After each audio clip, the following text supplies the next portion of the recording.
Hello friends, welcome to our channel PR academy. నేను మీ ASHA ma'am. రీసెంట్గా మనం ఎస్ఎస్సి సిజిఎల్ నోటిఫికేషన్ గురించి అయితే డిస్కస్ చేసుకున్నాం కదా. ఈ సెషన్లో మనం ఎగ్జామ్ ప్యాటర్న్ గురించి డిస్కస్ చేసుకుందాం. అసలు ఎగ్జామ్ ప్యాటర్న్ అనేది ఎలా ఉంది, ఏ మోడ్లో ఎగ్జామ్ ప్యాటర్న్ అనేది ఉంది, వీటన్నిటి గురించి కూడా ఈ వీడియోలో మనం డిస్కస్ చేసుకుందాం. సో ఈ వీడియోని స్టార్టింగ్ నుంచి ఎండింగ్ వరకు చూడండి. మీకు నచ్చినట్లయితే please like, share and subscribe కూడా చేసుకోండి. కాంపిటేటివ్ ప్రిపేర్ అయ్యే ప్రతి ఒక్కరికి కూడా ఈ వీడియోని అయితే షేర్ చేయండి. So let's start our class. So మనకి ఎగ్జామ్ ప్యాటర్న్ అనేది ఎలా ఉందండి, టోటల్గా మనకి ఎన్ని వేకెన్సీస్తో నోటిఫికేషన్ అయితే రిలీజ్ అయింది? 12,256 భారీ వేకెన్సీస్తో అయితే మాత్రం ఈ నోటిఫికేషన్ అనేది రిలీజ్ అయిందండి. సో ఎగ్జామ్ మోడ్ అనేది ఎలా ఉంటుందని చెప్పుకున్నాం మనం ఆల్రెడీ ముందు క్లాస్లో కూడా దీని గురించి డిస్కషన్ అయితే చేసుకున్నాం. సిబిటి ఆన్లైన్ అంటే కంప్యూటర్ బేస్డ్ టెస్ట్ అయితే ఉంటుంది. ఖచ్చితంగా కంప్యూటర్ బేస్డ్ అంటే ఆన్లైన్ ఎగ్జామే ఉంటుంది. సో నెక్స్ట్ ఎగ్జామ్ ప్యాటర్న్ అనేది ఎలా ఉంటుందండి? మన ఏపీలో అయితే ప్రిలిమ్స్ మెయిన్స్ ఎలా అయితే ఉంటాయో మనకి, అలానే సెంట్రల్ గవర్నమెంట్లో అయితే టైర్ 1 టైర్ 2 అని టూ టైర్స్లో మనకి ఎగ్జామ్ అయితే ఉంటుందండి. సో ఆ టైర్ 1 అనేది ఎప్పుడు జరిగే అవకాశం ఉందండి? టెంటేటివ్ షెడ్యూల్ ప్రకారం ఎప్పుడు జరిగే అవకాశం ఉందని చెప్పారండి? ఆగస్ట్ ఆర్ సెప్టెంబర్, ఆగస్ట్లో కానీ సెప్టెంబర్లో కానీ జరిగే అవకాశం ఉందండి. మనం ఇప్పుడు మేలో ఉన్నాం. సో ఇంకా నియర్లీ 3 monthsలో మనకి టైర్ 1 ఎగ్జామినేషన్ అయితే ఖచ్చితంగా ఉంటుందండి. ఆఫ్టర్ టైర్ 1 తర్వాత టైర్ 2 ఎగ్జామ్ అయితే డిసెంబర్లో ఉండే ఛాన్సెస్ అయితే మనకు ఉందండి. సో ఎన్ని రకాలుగా జరుగుతుందండి? టూ టైర్స్లో మనకి ఎగ్జామినేషన్ అయితే ఉంటుందండి. ఎగ్జామ్ ప్యాటర్న్ అనేది 2 టైర్స్లో ఉంటుందండి. టైర్ 1 అయితే ఆగస్ట్ ఆర్ సెప్టెంబర్లో జరిగే అవకాశం ఉంది. టైర్ 2 అయితే డిసెంబర్లో జరిగే అవకాశం అయితే ఉంటుందండి. సో ఈ టైర్ 1 ఎగ్జామినేషన్ అనేది ఎలా ఉంటుంది, ఎన్ని క్వశ్చన్స్ ఉంటాయి, ఏ సబ్జెక్ట్స్ ఉంటాయి, వాటన్నిటి గురించి కూడా ఈ వీడియోలో మనం డిస్కషన్ అయితే చేసుకుందామండి. స్కీమ్ ఆఫ్ టైర్ 1 ఎగ్జామినేషన్ ఎలా ఉంటుందో చూద్దాం. సో టైర్ 1లో టోటల్ ఎన్ని సబ్జెక్ట్స్ ఉన్నాయండి? టోటల్ అయితే 4 సబ్జెక్ట్స్ ఉన్నాయి. Reasoning, general awareness, quantitative aptitude, English comprehension, ఇలా 4 సబ్జెక్ట్స్ అయితే మనకి టైర్ 1లో ఉన్నాయండి. ఒక్కొక్క సబ్జెక్ట్ నుంచి ఎన్ని క్వశ్చన్స్ వచ్చే అవకాశం ఉందండి? 25 క్వశ్చన్స్ వచ్చే అవకాశం అయితే ఉందండి. ఈచ్ సబ్జెక్ట్ నుంచి 25 క్వశ్చన్స్ అయితే వస్తున్నాయండి. ఒక్కొక్క క్వశ్చన్ 2 మార్క్స్ని అయితే క్యారీ చేస్తూ టోటల్గా ఒక సబ్జెక్ట్ నుండి 50 మార్క్స్ అయితే వస్తున్నాయండి. అంటే రీజనింగ్ నుంచి మనకి 50 మార్క్స్, జనరల్ అవేర్ నుంచి 50 మార్క్స్, యాప్టిట్యూడ్ నుంచి మనకి 50 మార్క్స్ అండ్ ఇంగ్లీష్ నుంచి మనకి 50 మార్క్స్ వచ్చే అవకాశం ఉందండి. టోటల్గా మనకి ఎన్ని క్వశ్చన్స్ వచ్చే అవకాశం ఉందండి? 100 క్వశ్చన్స్ వచ్చే అవకాశం అయితే ఉంది. సో టోటల్ మార్క్స్ ఎన్ని? 200 మార్క్స్కి అయితే ఈ టైర్ 1 ఎగ్జామినేషన్ అనేది జరుగుతుంది. మొత్తం total questions 100 questions, total marks 200 మార్క్స్కి అయితే ఈ టైర్ 1 ఎగ్జామినేషన్ అనేది జరుగుతుంది. సో దీంట్లో వచ్చిన మేజర్ చేంజ్ ఏంటి, దీంట్లో వచ్చిన బిగ్ చేంజ్ ఏంటండి అంటే టోటల్ ఎగ్జామినేషన్ టైం 1 అవర్, కానీ ఇక్కడ ఏం యాడ్ చేశారని అంటే సెక్షనల్ టైమర్ అనేది యాడ్ చేశారండి. ఏం యాడ్ చేశారు? సెక్షనల్ టైమర్ అనేది యాడ్ చేశారు. అంటే మనం ముందు వరకు ఈ సెక్షనల్ టైం అనేది లేదు.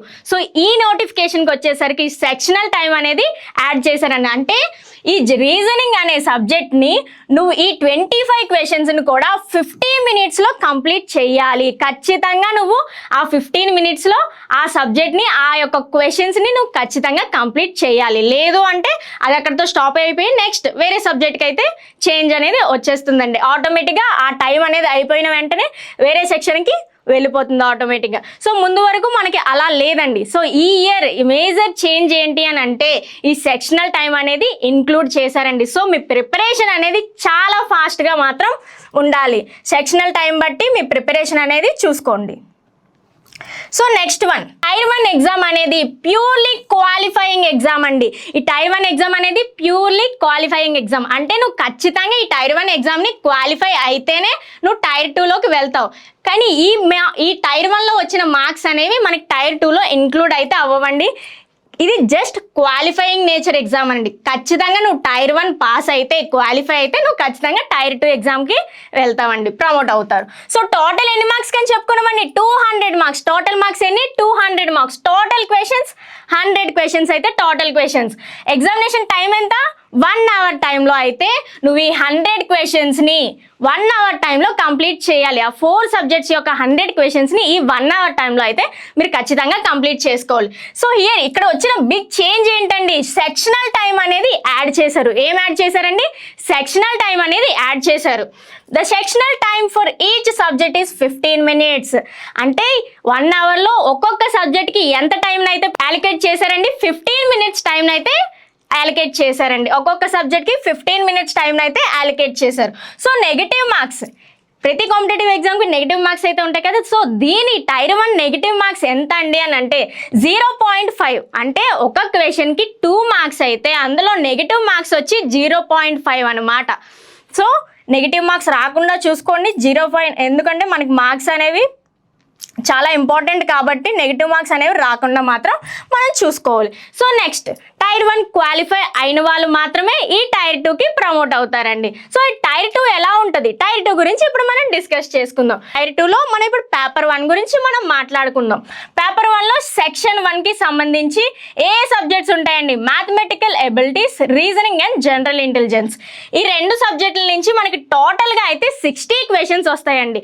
ఈ మ్యాథమెటికల్ ఎబిలిటీస్ నుంచి next reasoning and general intelligence నుంచి మనకి టోటల్గా 60 క్వశ్చన్స్ వచ్చే అవకాశం ఉంటుందండి. సో 60 క్వశ్చన్స్ కలిపి 180 మార్క్స్.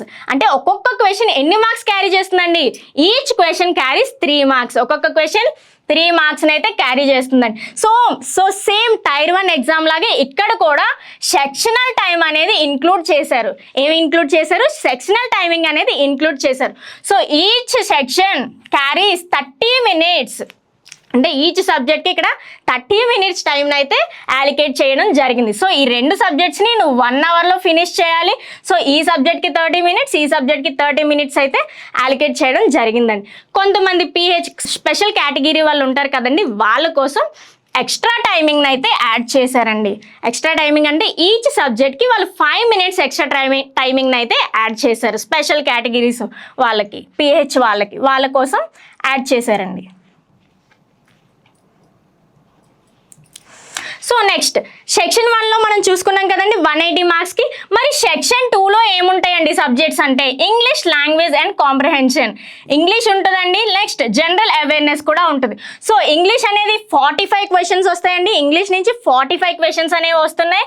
నెక్స్ట్ జనరల్ అవేర్నెస్ నుంచి 25 క్వశ్చన్స్ అన్నీ వస్తున్నాయండి. టోటల్గా ఎన్ని క్వశ్చన్స్, 70 క్వశ్చన్స్ అయితే ఈ సెక్షన్ B నుంచి మనకు వచ్చే అవకాశం ఉంటుంది. సెక్షన్ 2 నుంచి మనకి టోటల్గా 70 క్వశ్చన్స్ అయితే వచ్చే అవకాశం ఉంటుంది. So total marks 210 marks. Total ఈ రెండింటికి కలిపి మనకి టోటల్గా 210 మార్క్స్ అయితే వస్తున్నాయి. సో దీనికి కూడా యాజ్ యూజువల్ సెక్షనల్ టైమింగ్ అనేది ఉందండి. సో టోటల్గా 1 అవర్ అయితే ఉంది. సో దీనికి సెక్షనల్ టైమింగ్ వచ్చేసి ఇంగ్లీష్కి 40 minutes అలికేట్ చేశారు. దెన్ జనరల్ అవేర్నెస్కి 20 minutes అయితే అలికేట్ చేయడం జరిగిందండి. సో మనకి సెక్షనల్ టైమింగ్ అనేది ఇప్పుడు చాలా బిగ్ చేంజ్ అయితే సెక్షనల్ టైమింగ్. దాన్ని దృష్టిలో పెట్టుకొని మీ ప్రిపరేషన్ అయితే స్టార్ట్ చేయండి. సెక్షనల్ టైమింగ్ దృష్టిలో పెట్టుకొని మీ ప్రిపరేషన్ని స్టార్ట్ చేయండి. సో ఇక్కడ కూడా సేమ్ PH స్పెషల్ కేటగిరీ వాళ్ళకి ఎక్స్ట్రా 20 minutes టైంని అయితే అలికేట్ చేశారండి. Then section 3. ఈ సెక్షన్ 3 అనేది ఏంటి, సెక్షన్ 3లో ఏ సబ్జెక్ట్స్ ఉన్నాయని అంటే కంప్యూటర్ నాలెడ్జ్ టెస్ట్. సెక్షన్ 3లో ఏముందండి, కంప్యూటర్ నాలెడ్జ్ టెస్ట్. టోటల్గా ఎన్ని క్వశ్చన్స్ ఉన్నాయి, 20 క్వశ్చన్స్ అయితే ఉన్నాయి. Total marks 60 marks. దెన్ ఈ సెక్షన్ 3కి and there is a section 4 2. Section 3 తర్వాత సెక్షన్ 4 కూడా ఈ పేపర్ 1లో అయితే ఉంటుంది. సెక్షన్ 4 ఏంటి అని అంటే 1 డేటా ఎంట్రీ టెస్ట్. అంటే డేటా ఎంట్రీ టెస్ట్ అయితే సెక్షన్ 4 అయితే ఉందండి. కానీ మనకి ఎగ్జామ్ బేస్డ్ అయితే మనకి టోటల్ మార్క్స్ అయితే మాత్రం mathematical abilities, general intelligence, English మీద, జనరల్ అవేర్నెస్ మీద మనకి టోటల్ మార్క్స్ అయితే ఉంటాయండి. అండ్ ఈ computer based and data entry test అనేది మనం ఖచ్చితంగా క్వాలిఫైయింగ్ రౌండ్స్ అనమాట. అవి ఖచ్చితంగా క్వాలిఫై అవుతేనే నీకు ఇక్కడ ఎన్ని మార్క్స్ వచ్చినా సరే ఆ రౌండ్లో ఒకవేళ నువ్వు క్వాలిఫై అవ్వకపోతే నీకు పోస్ట్ అనేది రాదనమాట. సో నీకు పోస్ట్ రావాలంటే, నీకు పోస్టింగ్ అనేది రావాలి అని అంటే, నువ్వు ఆ ఎగ్జామ్లో పాస్ అవ్వాలి అని అంటే నువ్వు ఖచ్చితంగా క్వాలిఫై రౌండ్స్ కూడా ఖచ్చితంగా నువ్వు క్వాలిఫై అయ్యి తీరాలి. అని అంటే నువ్వు ఖచ్చితంగా కంప్యూటర్లో క్వాలిఫై అవ్వాలి అండ్ డేటా ఎంట్రీ టెస్ట్లో కూడా మీరు ఖచ్చితంగా క్వాలిఫై అవ్వాలి. ఇక్కడ ఎన్ని మార్క్స్ వచ్చినా సరే అక్కడ క్వాలిఫై రౌండ్లో నువ్వు క్వాలిఫై అవ్వకపోతే మీకు పోస్ట్ అనేది రాదండి. సో పేపర్ 1లో ఎలాంటి సబ్జెక్ట్స్ ఉంటాయి, సో దాని గురించి ఇప్పుడు మనం డిస్కస్ చేసుకున్నాం కదండి. And there is a paper 2. Paper 1 అన్ని పోస్టులకి కామన్ అనమాట.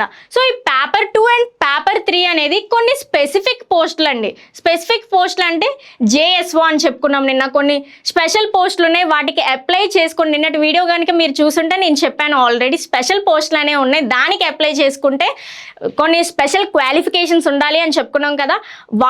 వాళ్ళ కోసం ఈ పేపర్ 2 పేపర్ 3 అనేది ఉంటుందండి. పేపర్ 2 అనేది జేఎస్ఓ పోస్ట్కి, జూనియర్ స్టాటిస్టికల్ ఆఫీసర్ పోస్ట్కి ఈ పేపర్ 2 అనేది వాళ్ళు ఖచ్చితంగా రాయాలి. అంటే పేపర్ 1తో కలిపి ఈ పేపర్ 2ని వాళ్ళు రాయాల్సి ఉంటుంది. పేపర్ 1 అనేది అందరికీ కామనే. దెన్ ఈ స్పెషల్ పోస్టులకి ఎవరైతే అప్లై చేశారో వాళ్ళు పేపర్ 1 అండ్ పేపర్ 2 జేఎస్ఓకి ఎవరైతే అప్లై చేశారో గుర్తుపెట్టుకోండి, జేఎస్ఓకి ఎవరైతే అప్లై చేశారో వాళ్ళు పేపర్ 1తో కలిపి పేపర్ 2ను కూడా ఖచ్చితంగా వాళ్ళు రాయాల్సి ఉంటుందండి. అందులో ఏ సబ్జెక్ట్ ఉంటుందంటే స్టాటిస్టిక్స్ అనే సబ్జెక్టు వాళ్ళకు ఉంటుంది. సో టోటల్గా ఎన్ని క్వశ్చన్స్ ఉంటాయి? 100 క్వశ్చన్స్ అయితే టోటల్ క్వశ్చన్స్ అండి. So total marks 200 marks. దానికి కూడా యాజ్ యూజువల్ సెక్షనల్ టైమింగ్ అనేది యాడ్ చేశారు. సెక్షనల్ టైమింగ్ అనేది 2 hours. ఎవరైతే స్పెషల్ కేటగిరీ వాళ్ళు ఉంటారో వాళ్ళకి సెక్షనల్ టైమింగ్ వచ్చేసి 40 minutes ఎక్స్ట్రా టైమింగ్ అయితే వాళ్ళు అలొకేట్ చేశారండి. సో ఎవరైతే స్పెషల్ పోస్టులకి జేఎస్ఓ ఇలాంటి పోస్టులకి ఎవరైతే అప్లై చేశారో వాళ్ళ కోసం ఈ పేపర్ 2 అండి. పేపర్ 1తో కలిపి వాళ్ళు పేపర్ 2 కూడా ఖచ్చితంగా రాయాల్సి ఉంటుంది. Then AAO assistant audit officer అని ఇలాంటి పోస్టులకి ఎవరైతే అప్లై చేస్తున్నారో వాళ్ళు ఈ పేపర్ 3ని అయితే ఖచ్చితంగా రాయాల్సి ఉంటుందండి. అంటే పేపర్ 1తో పాటు పేపర్ 3ని కూడా ఖచ్చితంగా రాయాల్సి ఉంటుంది. సో వాళ్ళకు ఉండే సబ్జెక్ట్ ఏంటండి? జనరల్ స్టడీస్ ఉంటుంది. సో టోటల్గా వాళ్ళకు కూడా 100 క్వశ్చన్స్ని అయితే వాళ్ళు ఇస్తున్నారు. So total marks 200 marks. అంటే ఈచ్ క్వశ్చన్ క్యారీస్ 2 మార్క్స్ అనే ఉంటుంది. సో వాళ్ళకు కూడా సెక్షనల్ టైమింగ్ వచ్చి 2 hours అయితే సెక్షనల్ టైమింగ్ని అలికేట్ చేశారండి. సో వీటికి సంబంధించి కంప్లీట్ కోర్స్ అయితే మన యాప్లో ఉంటుంది. మన యాప్ నేమ్ పిఆర్ అకాడమీ. యాప్లో ప్లే స్టోర్కి వెళ్ళి మన పిఆర్ అకాడమీ యాప్ని డౌన్లోడ్ చేసుకోండి.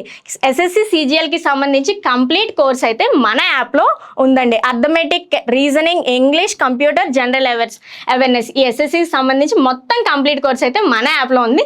So please download our app. Tier 2. ఈ టైర్ 2లో టైర్ 2 గురించి మనం ఇప్పటివరకు డిస్కస్ చేసుకున్నాం కదా, దాని గురించి మళ్ళీ మెయిన్ పాయింట్స్ని మనం ఇప్పుడు చెప్పుకుందాం. Tier 2 is the main scoring and deciding exam. Tier 1 ఏ ఎగ్జామ్ అని చెప్పామండి? క్వాలిఫైయింగ్ ఎగ్జామ్ అని చెప్పుకున్నాం. ఈ టైర్ 2 వచ్చేసి మెయిన్ డిసైడింగ్ ఎగ్జామ్. టైర్ 2 ఏంటండి? Main scoring and deciding exam. Tier 1 marks అనేవి టైర్ 2లో ఇంక్లూడ్ అవ్వవు. Then here paper 1 is mandatory for all posts, while paper 2 and paper 3 is only for some specific posts.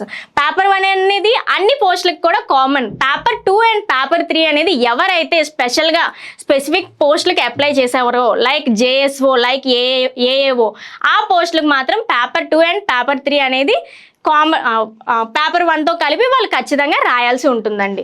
Next negative marks for paper 1. Paper 1 అందరికీ common అని చెప్పుకున్నాం కదండి. దానికి negative marks ఎంతండి? 1 mark. Tyre 2లో paper 1కి negative marking ఎంత? 1 mark. Exam timing ఎంతండి? పేపర్ 1కి 2 hours 15 minutes అయితే ఎగ్జామ్ టైంని అలికేట్ చేశారు.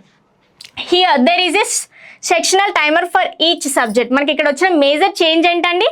సెక్షనల్ టైంని అయితే ప్రతి సబ్జెక్ట్కి కూడా యాడ్ చేశారు. పేపర్ 2 ఎవరికని చెప్పుకున్నామండి? లైక్ జేఎస్ఓ అలాంటి పోస్టులకి ఎవరైతే స్పెషల్ పోస్టులకి అప్లై చేశారో వాళ్ళకు మాత్రమే ఈ paper 2. Candidates applying for JSO, Junior Statistical Officer post, contains 100 questions for 200 marks with time duration 2 hours. అంటే పేపర్ 2 ఎవరు రాయాలండి? జేఎస్ఓకి ఎవరైతే అప్లై చేశారో వాళ్ళు మాత్రం పేపర్ 1తో పాటు పేపర్ 2ను కూడా రాయాలి. వాళ్ళకి టోటల్గా 100 క్వశ్చన్స్ అయితే ఉంటాయి, 200 మార్క్స్కి అయితే ఉంటుంది. సో టైం డ్యూరేషన్ ఏంటండి? 2 hours టైం డ్యూరేషన్ అయితే ఉంటుంది. వాళ్ళకి కూడా సెక్షనల్ టైమింగ్ అనేది ఉంటుంది. నెగిటివ్ మార్క్స్ ఎంతండి? 0.5 అనేది negative marking. Each question carries 0.5 negative marking. So subjects ఏముంటాయి? స్టాటిస్టిక్స్ అనే సబ్జెక్ట్స్ పేపర్ 2లో ఉంటుందండి. నెక్స్ట్ పేపర్ 3 అనేది ఎవరెవరు రాయాలండి, ఎవరైతే స్పెషల్ పోస్ట్కి అప్లై చేశారు లైక్ ఏఏఓ వాళ్ళకి ఈ పేపర్ 3 అనేది ఉంటుంది. So candidates applying for AAO assistant audit officer and assistant accounts officer post contains 100 questions. Total వాళ్ళకి ఎన్ని క్వశ్చన్స్ అయితే ఉన్నాయి, 100 క్వశ్చన్స్ అయితే ఉన్నాయి ఫర్ 200 మార్క్స్. ఎన్ని మార్క్స్ కండి, 200 మార్క్స్కి అయితే ఈ 100 క్వశ్చన్స్ కూడా ఉన్నాయి. Time duration 2 hours. Total time duration ఎంతండి, 2 hours టైం డ్యూరేషన్ అయితే ఉంటుంది. సో నెగిటివ్ మార్క్, ఈ పేపర్ 3 కూడా నెగిటివ్ మార్కింగ్ అయితే ఉంటుంది. So negative marking is 0.5 is the negative mark. Subjects ఏమి ఉంటాయండి ఈ పేపర్ 3లో, సబ్జెక్ట్స్ ఏమి ఉంటాయి, జనరల్ స్టడీస్ అనేది సబ్జెక్ట్గా ఉంటుందండి ఈ పేపర్ 3లో. ఫినాన్స్ అండ్ ఎకనామిక్స్ పేపర్ 3లో సబ్జెక్ట్స్ ఏంటండి, జనరల్ స్టడీస్. సో అర్థమైంది కదండి టైర్ 1 గురించి, టైర్ 2 గురించి, టైర్ 3 గురించి కూడా. సో మనం ఈ వీడియోలో మనం పూర్తిగా ఎగ్జామ్ ప్యాటర్న్ అనేది ఎలా ఉంటుంది అనేది మనం పూర్తిగా డిస్కషన్ అయితే చేసుకున్నాం. ఎస్ఎస్సి సిజిఎల్కి సంబంధించి పూర్తి కోర్స్ అయితే మన యాప్లో ఉంటుంది. So please download our app PR academy. ఈ సెక్షన్ మనం ఎగ్జామ్ ప్యాటర్న్ గురించి పూర్తిగా తెలుసుకున్నాం కదా. నెక్స్ట్ సెక్షన్లో ఇలాంటి మరెన్నో అప్డేట్స్ మన ఛానల్లో చూసి తెలుసుకుందాం. Thank you.